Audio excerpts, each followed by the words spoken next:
Bem, boa noite a todas e todos.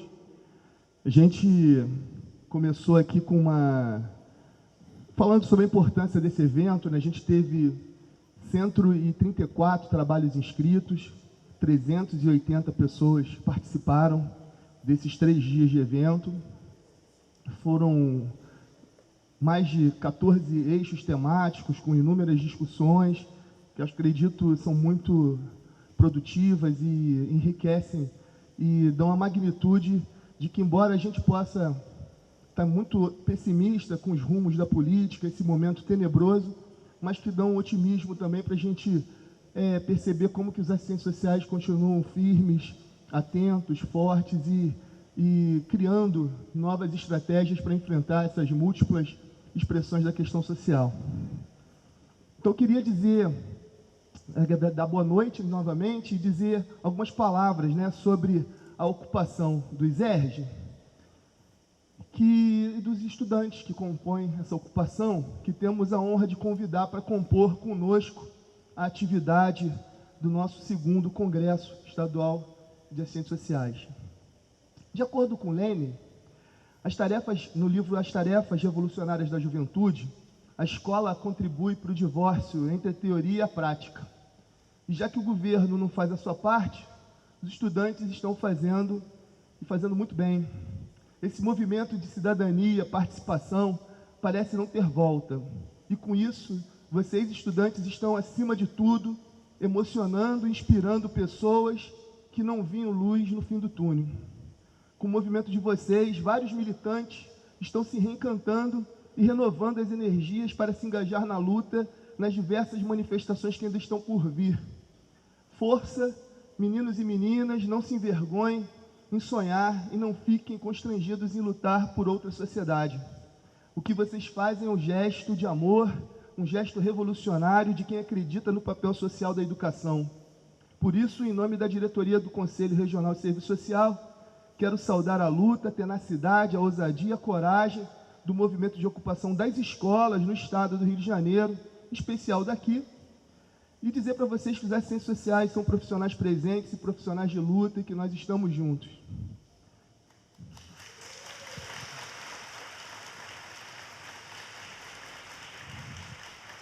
A gente elaborou uma nota pública que passa a circular no nosso site, nos nossos meios eletrônicos, a partir de segunda-feira. Eu queria ler a nota que a gente fez. Vamos publicar no site em breve. Nota pública do Conselho Regional de Serviço Social do Rio de Janeiro em apoio às ocupações das escolas fluminenses. Conselho Regional de Serviço Social da 7ª Região, por ocasião da realização do 2º Congresso de Assistentes Sociais do Estado do Rio de Janeiro, vem a público manifestar seu apoio aos movimentos em curso no Estado em defesa da qualidade e do caráter público e gratuito das políticas sociais, especialmente no momento atual da educação. Esses movimentos vêm resistindo corajosamente a sucessivos ataques do governo estadual, cuja infinita generosidade com o empresariado fluminense e com rentistas contrasta flagrantemente com o desfinanciamento dos serviços públicos essenciais à garantia de direitos. Sabemos, por exemplo, que só os 140 bilhões de reais prodigamente doados à iniciativa privada em 5 anos pelo grupo atualmente no governo permitiriam o pagamento de toda a folha de servidores do Estado por anos. No lugar disso, o que se vê são demissões, suspensão e parcelamento dos salários, congelamento que implica em perdas salariais reais.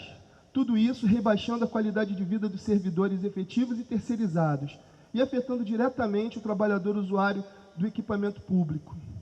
Tal situação extrema exige respostas à altura e o movimento social tem se mostrado capaz de produzi-las, e nesse contexto que ocorre a recente ocupação da Secretaria da Fazenda por parte dos trabalhadores aposentados em conjunto com o CEP, que garantiu que os inativos tivessem sua aposentadoria finalmente paga. É nele também que estão em curso as mais de 70 ocupações em escolas no Estado, que merecem nosso total apoio como forma de luta legítima em um momento em que outras possibilidades se esgotaram. Estamos diante de um quase colapso das políticas sociais no Rio de Janeiro. diretoria do Conselho Regional de Serviço Social. Bem, é um momento de encerramento, mas é um momento de convite, é um convite da nossa diretoria para aqueles e aquelas que estão aqui acreditando que esse movimento coletivo é importante, fundamental, diante da turbulência que a gente vive hoje no cenário político nacional, estadual e municipal. Eu acho que fazer um evento aqui, como eu disse no início, na minha fala de abertura, tem um significado todo especial, simbólico. Essa escola maravilhosa que vocês estão vendo é um centro de excelência que marcou a formação de gerações inteiras e é um espaço de reconhecido mérito. E agora a gente observa o quê? Ninhos de pombos, salas de aula com fios desencapados nos corredores, funcionários há meses sem receber. Tudo isso está aqui agora, em volta de nós, neste auditório, na escuridão que emana em cada uma dessas lâmpadas que estão aqui queimadas nesse momento. Então, gostaríamos de abrir atividade de encerramento, reafirmando nosso compromisso com o nosso projeto ético-político, com as lutas da classe trabalhadora e pela superação da forma social que produz exploração de classes e as diversas formas de exploração e opressão relacionadas. Então, aqui está o nosso total apoio a esse movimento. Espero que todos possam participar e se engajar nessa luta. Bem, acho que o momento mais esperado é esse, então eu quero ter a honra de convidar pessoas muito especiais, muito queridas na minha trajetória e no momento atual da minha profissão. Quero convidar aqui a compor a mesa a professora Maria Inês de Souza Bravo. Quero aproveitar para convidar também nossa grande assistente social, Hilda Correia Oliveira, convidar minha companheira dessa gestão contra a corrente, Eliane Assis, e lembrando um pouquinho o que a gente fez lá no Congresso da Virada, chamar o representante do Grêmio Estudantil, Gabriel Leão. Quero uma salva efusiva de palmas para ele. Gabriel vai fazer uma fala de saudação bem rápida e eu convido ele aqui a sentar com a gente aqui nesse momento. Primeiramente, boa noite. Muito obrigado pela oportunidade de estar aqui falando com vocês. Gostaria de dizer para vocês a importância que é o reconhecimento dessa organização sobre o nosso movimento estudantil. A importância que esse ato tem para a gente, porque nós de muitos lados sofremos represálias, mas sabemos que estamos fazendo esse movimento para uma mudança, porque nós acreditamos ainda que as coisas podem mudar. Nós precisamos acreditar todos os dias.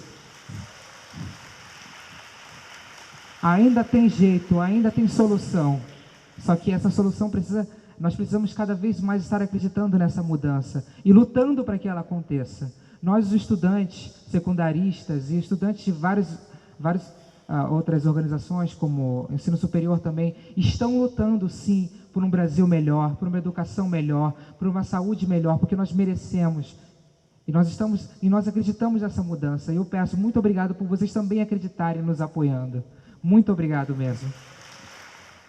Bem, então a gente vai começar. Eu vou passar a palavra aqui para a Maria Inês. Inicialmente, eu queria agradecer o convite, parabenizar os assistentes sociais, né, pelo mês e pelo nosso dia, que é no dia 15 de maio, mas que hoje a gente está comemorando, e não só hoje, mas, enfim, como tem sido uma tradição da categoria, da gente estar comemorando o mês inteiro, e às vezes vai até para junho, etc. e tal.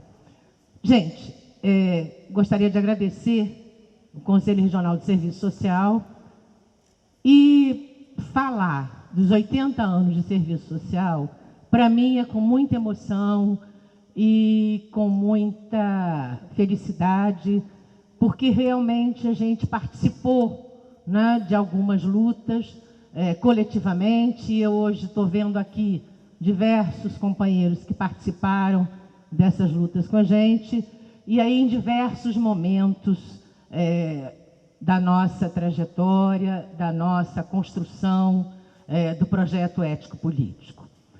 E aí eu pensei, e vou tentar ver como é que eu posso sintetizar da forma, né, mais tranquila possível, qual foi e que aspectos importantes nós tivemos neste período de luta, de desafio, de construção do projeto ético-político.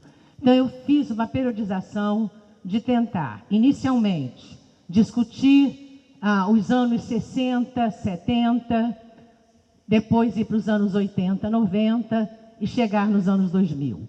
Claro que vai ser uma visão panorâmica, uma visão em que a gente só vai sinalizar aspectos que a gente considera que são importantes e para aprofundar nesse processo, que eu acho que a gente tem muito ainda o que discutir, ainda muito o que aprofundar. Gente, para discutir, né, os anos 60 e os anos 70, a gente não pode deixar de marcar a importância que foi o movimento de reconceituação do serviço social na América Latina e lembrar, né, uma frase que o Seno Cornélio dizia, que é uma frase triste e, ao mesmo tempo, importante, porque ele dizia que o Brasil deu o chute na bola, pois o primeiro seminário latino-americano de serviço social ocorreu no Rio Grande do Sul, em 65, mas só que depois nós já estávamos em pleno ditadura do grande capital, e aí a reconceituação continuou nos países do Cone Sul e, infelizmente, recuou no Brasil face à ditadura aí do grande capital, que realmente durou efetivamente no seu período mais pesado, mais concentrado, de 65 a 74. E, neste momento, a gente, claro que eu não vou discutir a reconceituação, porque realmente levaria, né, porque tem várias tendências e diversas perspectivas a reconceituação do serviço social brasileiro e a reconceituação do serviço social latino-americano, mas uma questão que a gente precisa marcar e que unificava as diversas tendências da reconceituação é, primeiro, que este movimento discutia e questionava a posição conservadora dos assistentes sociais, ou seja, a posição de controle social exercido pelos assistentes sociais a partir do Estado. Uma outra questão que unificava esse movimento é questionar realmente a influência norte-americana no serviço social. Então, a partir desses dois eixos, a gente tem aí diversas perspectivas na reconceituação latino-americana, umas mais consequentes, com fundamentação teórica maior, e outras mais superficiais. Mas o importante é que havia, neste período, o questionamento ao serviço social conservador, ao serviço social realmente voltado para o controle social das classes trabalhadoras. Uma outra questão importante que surge nessa época é a Associação Latino-Americana do Serviço Social, a ALAS, que depois de algum tempo a gente vai recriar a ALAS através da ALAEIDS, mas a ALAS foi fundamental também nesse processo, e aí a gente não pode deixar de citar uma assistente social brasileira fundamental, que foi, nos anos 70, fundadora, né, participando do CELATS, a partir de 75, mais ou menos, que foi a Leila Lima Santos. Eu vou pontuar questões que a gente aprofundaria, mas realmente o tempo a gente tem que correr. No Brasil, com a ditadura do grande capital, realmente houve um refluxo desse movimento e realmente diversos assistentes sociais foram presos, foram torturados, tiveram que sair do país, ou seja, realmente houve um processo de perseguição aos assistentes sociais que o conjunto Cefés-CRES tem, inclusive, revisto e colocando a memória dos assistentes sociais. Pode passar. E aí eu queria citar, neste período ainda, a importância da experiência da Escola de Serviço Social, né, de Minas Gerais, através do método BH, coordenado pela professora Leila Lima Santos, que vai ter um marco efetivo de 70 a 75.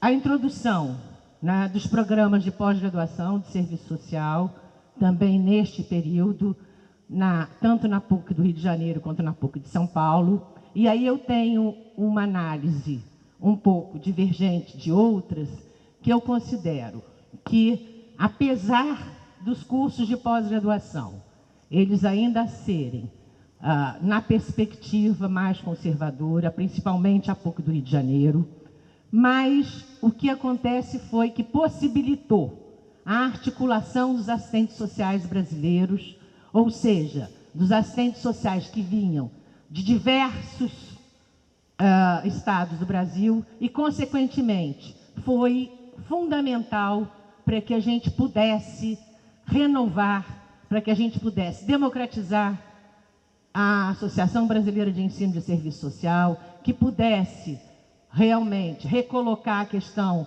do movimento sindical e de começar a pensar na democratização também do conjunto Cefas-CRAS à época, hoje Cefes-CRES. Uma questão importante dentro desta luta é que a ABS, ela desenvolveu já a partir, né, dos anos 70 e basicamente nos anos 80, a discussão da formação profissional, e diversas convenções foram importantes para pensar uma nova direção da formação profissional. Então, nós tivemos a Convenção de São Luís do Maranhão, em 73, em 76, a Convenção de Piracicaba, em 79, a marcante Conferência de Natal, que aprova o novo currículo e que depois vai ser aprovado pelo MEC em 82. Um aspecto que eu não posso deixar de falar é de que realmente a Conferência de Piracicaba, em 76, foi um embate muito grande entre os jovens docentes, liderados pela Leila Lima Santos, e o grupo conservador do serviço social, que realmente ocupava a ABS desde a sua fundação. Então, realmente foi um debate tenso, um debate em que realmente as posições se colocaram de uma forma que depois a gente vai avançando, e foi fundamental. E aí que eu quero depois fazer algumas homenagens que eu acho importante, algumas históricas do serviço social nesse país, a intervenção da Nadir Kfouri. Nadir Kfouri, ela, tanto na Convenção de Piracicaba, que ela enviou representantes, e na Convenção de Natal, ela colocou que era hora dos mais velhos se retirarem para dar chance para os mais novos. Ou seja, Nadir depois também vai ter outras ações importantes que eu vou colocar.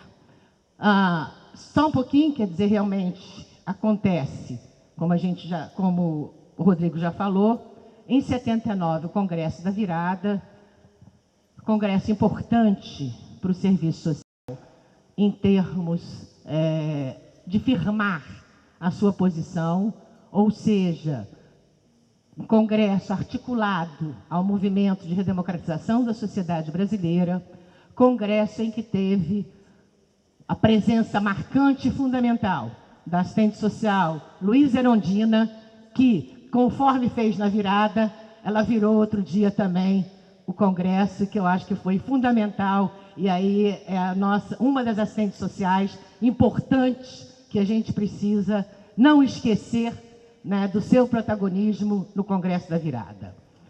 E aí eu queria fazer algumas homenagens que eu acho que a gente tem neste processo esquecido também de alguns assistentes sociais importantes, porque não havia só conservador, e eu acho que isso é importante marcar.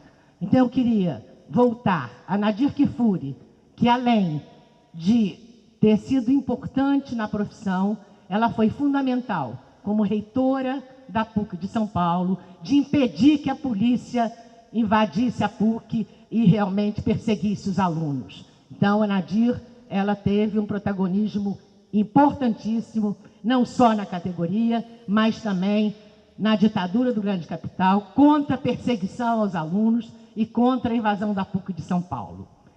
E aí eu gostaria de citar alguns assistentes sociais do Rio de Janeiro, que eu acho que é importante também a gente lembrar. A professora Nair Cruz, quem foi da UFRJ nos antigos tempos. Nair era vinculada da Welder Câmara, Nair era vinculada à Igreja da Teologia da Libertação. E Nair realmente foi importante na reação, que houve aos conservadores na Universidade Federal do Rio de Janeiro. Principalmente no grupo liderado aí realmente pela Maria Amália Aroso, Glorinha Nin Ferreira, enfim, que eram os baluartes do conservadorismo do serviço social e da ABS naquele momento. Uma outra assistente social, que eu acho que a gente precisa também reconhecer, é a assistente social Helena Berto da Silva. Helena Berto, ela foi do NPS, foi da Secretaria de Bem-Estar Social, e a Helena organizou toda uma avaliação dos programas de serviço social realizados pelo INPS.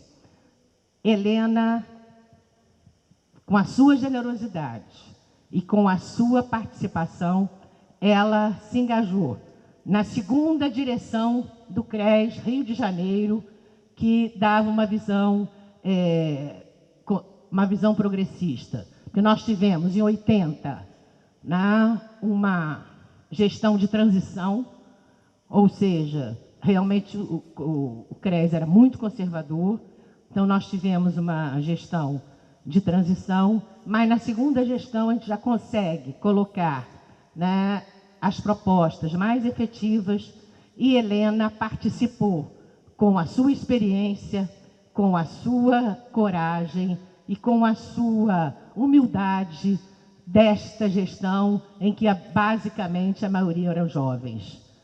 E aí a gente também não poderia deixar de citar, que eu não coloquei ali, mas eu lembrei agora, da dona Ivone Lara, que está agora no filme, e a importância da Ivone Lara no movimento aí, da reforma psiquiátrica e na discussão e na articulação com Nise Silveira, desculpa. Gente, eu estou querendo firmar esses assistentes sociais, porque realmente, embora hegemonicamente o serviço social fosse conservador, mas tiveram pessoas e assistentes sociais importantes que reagiram e contribuíram contra o conservadorismo e deram força para que os jovens pudessem avançar, para que a gente pudesse realmente ir construindo o nosso projeto ético-político. Eu vou passar muito rapidamente o Congresso da Virada, eu acho que todos nós sabemos disso. Quer dizer, o Congresso foi fundamental naquele momento, porque realmente marca uma posição do serviço social, uma posição contrária à perspectiva hegemônica do conjunto Cefas-CRAS à época, que homenagearam o pessoal da ditadura. Enfim, no Congresso a gente conseguiu todo um processo de modificação das mesas, mudar os homenageados, e que eu acho que é importantíssimo, que este Congresso teve preparação. As coisas não aconteceram por acaso. Quer dizer, houve uma reunião do movimento sindical da categoria, uma semana antes para articular a intervenção no Congresso. Houve uma reunião aqui no Rio de Janeiro com os jovens docentes para articular a posição do grupo que estava tentando assumir a Associação Brasileira de Ensino e Serviço Social para também participar do Congresso. Ou seja, foi uma articulação aí entre o movimento sindical, entre os assistentes sociais voltados para a docência, entre os assistentes sociais que estavam na execução das políticas sociais, para que realmente a gente pudesse dar uma nova direção ao Congresso e, consequentemente, uma nova direção política ao serviço social. Pode passar? Pode passar. E aí, também, pegando os anos 80, eu fiz uma divisão em duas conjunturas a partir da análise de Carlos Nelson e Zé Paulo, que fazem também, que discutem a abertura política e a transição, para que a gente possa pontuar a importância dessas entidades no processo dos anos 80, na construção do projeto ético-político. Então, você tem a produção da Marildo Yamamoto, que foi a produção fundamental para fortalecer o projeto Intenção de Ruptura, na perspectiva de Zé Paulo, e que vai aos clássicos, vai a Marx, e, consequentemente, a importância dessa produção foi dela ter sido também financiada pela ALAS e, consequentemente, a contribuição da Leila Lima Santos no fortalecimento do serviço social brasileiro e da perspectiva crítica do serviço social brasileiro. E aí a gente tem algumas ações articuladas.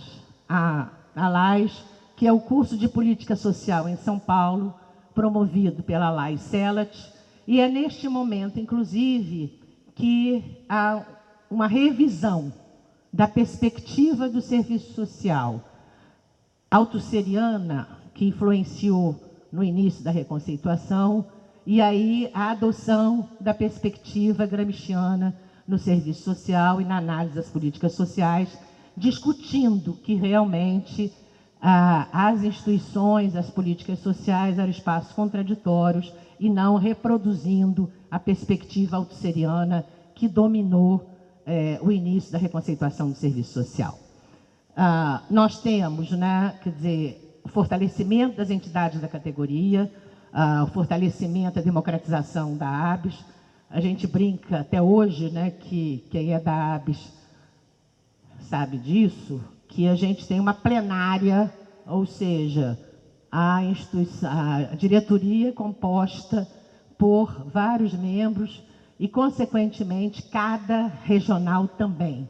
Então, a democratização dessa entidade foi fundamental e a participação, inclusive a garantia da participação dos alunos, quer dizer, dos estudantes e dos supervisores de campo na gestão da entidade.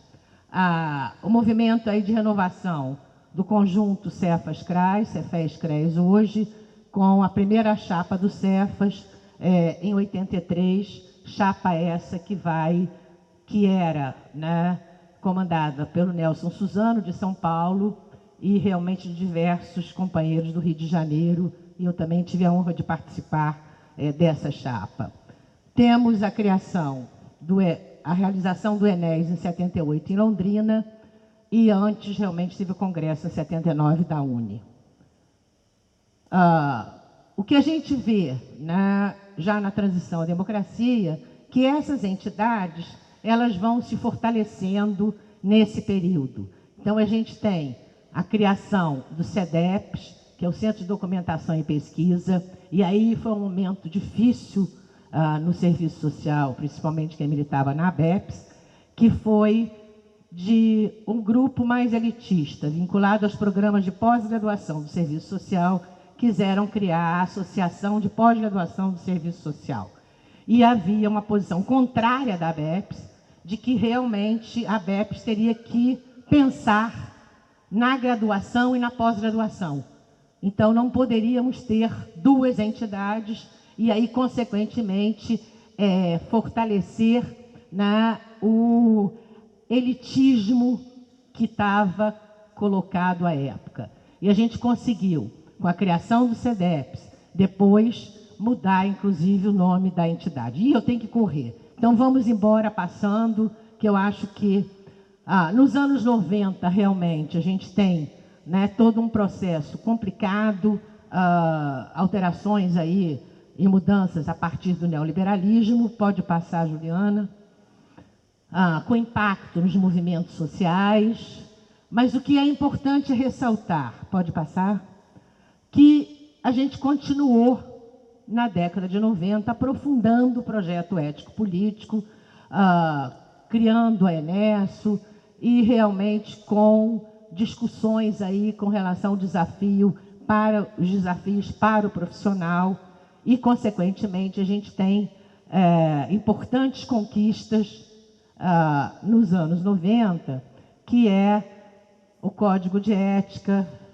Quer dizer, eu considero o Código de Ética dos anos 80, ele fundamental, de 86, porque ele rompe com o conservadorismo. Embora o Código de Ética de 93 ele vai aprofundar, né, as questões que ficaram colocadas.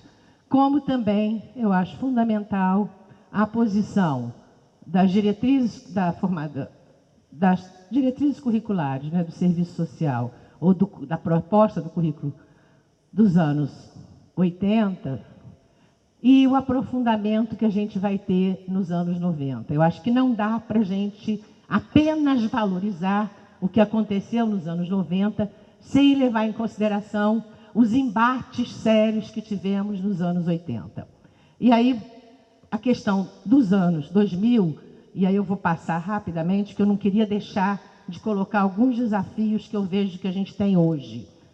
Então, claro que nós estamos vivendo, né, uma crise estrutural do capitalismo. Enfim, eu teria outras questões aí para discutir. Quer dizer, a Elaine, né, nessa análise da crise, coloca as 3 perspectivas teóricas que estão influenciando a análise dessa crise. A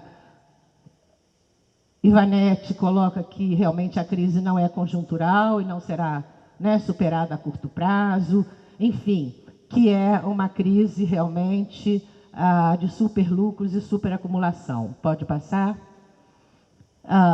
Pode passar, Juju? E aí, nos anos 2000, a gente começa a ter algumas ameaças ao serviço social. Eu acho que é importante a gente estar pensando para que a gente possa estar superando essas questões. Ou seja, né, em termos da modalidade de intervenção na questão social, a questão da criminalização da pobreza, da política, da visão da questão social focalizada em políticas compensatórias, a redução do serviço social à profissão da assistência, o revisionismo teórico-político, que a gente também tem encontrado no serviço social, ou seja, na influência das perspectivas pós-modernas, a influência aí do ecletismo, ou seja, um questionamento do marxismo, que o marxismo não responde à realidade. Enfim, nós temos também, dentro desse processo, a flexibilização, ou proposta de flexibilização dos princípios éticos, políticos do serviço social. Temos problemas na formação profissional, com abertura enorme de cursos privados, com curso à distância. Enfim, é uma questão séria que a gente tem enfrentado, e com também, né, o sucateamento que a gente está vivendo nas universidades públicas. A UERJ, hoje eu estou na UERJ, a UERJ está em greve, e realmente com uma situação seríssima de sucateamento total. E a gente está vendo, né, quer dizer, a greve na educação, enfim, a ocupação das escolas, como é que realmente as universidades públicas e as escolas estão realmente sendo sucateadas. E a precarização das condições de trabalho, degradação das condições de trabalho, terceirização, trabalho temporário, etc. E aí eu acho que a gente tem algumas reflexões e proposições que eu queria ressaltar aqui, né? A importância de preservar a autonomia do projeto profissional, ou seja, nós não podemos cair na armadilha, do possibilismo, da flexibilização, de manter e aprofundar o projeto profissional cada vez mais, com densidade teórica, com densidade teórico-metodológica. Não dicotomizar as lutas institucional e as lutas gerais, a necessidade que a gente tem falado de sempre articular a luta institucional com a luta geral, ou seja, de tentar realmente fazer a luta por dentro do Estado e a pressão e a luta por fora do Estado, articular com movimentos sociais e assessoria através da socialização e democratização das informações. Ampliar a assessoria dos assistentes sociais nas instâncias de controle democrático aos movimentos sociais, aprofundar a articulação entre as entidades da categoria, fortalecer o contato com o serviço social de diversos países da América Latina.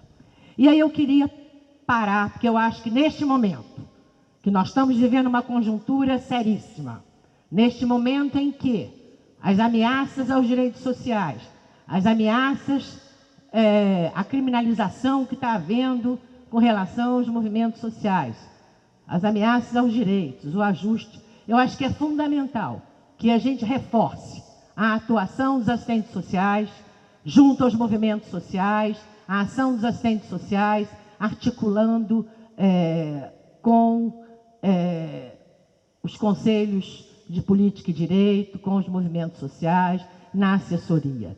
Eu não estou dizendo que é uma outra área de ação, mas eu acho que a gente pode, tanto no trabalho do cotidiano ou nas instituições, como num trabalho de assessoria, está fazendo esta articulação, criando conselhos democráticos nas instituições, criando realmente, abrindo a instituição para os movimentos sociais. Então eu vejo que neste momento há um desafio para nós, que é voltar ao trabalho cotidiano, voltar à educação de base, voltar à educação problematizadora, para que a gente possa realmente resistir ao que está acontecendo, para que a gente possa ter propostas concretas e vínculos orgânicos efetivos com movimentos sociais, para que a gente consiga a emancipação política, tendo em vista a emancipação social, desculpa, tendo em vista a emancipação humana. Ou seja, é um desafio que está colocado para a gente hoje e que nós não podemos fugir a ele. Pode passar? Isso aí não vai dar. E aí, por fim, né, eu queria, como eu tenho... Tem gente que termina com poesia, tem gente que termina com palavra de ordem. Eu normalmente tenho terminado as minhas falas com canto, eu não sei cantar, ainda tem mais essa, mas eu acho que é importante, porque a gente está precisando de fôlego, porque todos nós ficamos muito arrasados com o que aconteceu nesse país. E é fundamental que a gente levante e consiga resistir bravamente, que eu acho que é fundamental. Então aí a gente tem uma música histórica da saúde, mas uma música que também é dos movimentos sociais, que é o povo unido é povo forte, não teme a luta, não teme a morte. Avante, companheiros, que essa luta é minha e sua, unidos venceremos e a luta continua. Aí eu pedia para vocês me ajudarem a cantar, porque eu não tenho voz, mas eu sou meio, enfim, meio doida. Então, o povo unido é povo forte, não teme a luta, não teme a morte. O povo unido é povo forte, não teme a luta, não teme a morte. Avante, companheiro, que essa luta é minha e sua. Unidos venceremos e a luta continua. É isso aí, gente!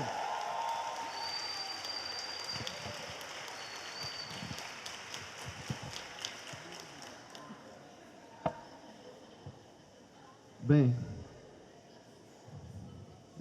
essa é Inês, como ela dizia lá no projeto de pesquisa, do diabo, né? Esse engajamento, essa vitalidade, que a gente possa chegar aonde ela chegou com esse mesmo engajamento, essa mesma vitalidade e acreditando nos nossos sonhos, nas utopias e nos nossos princípios que são inegociáveis.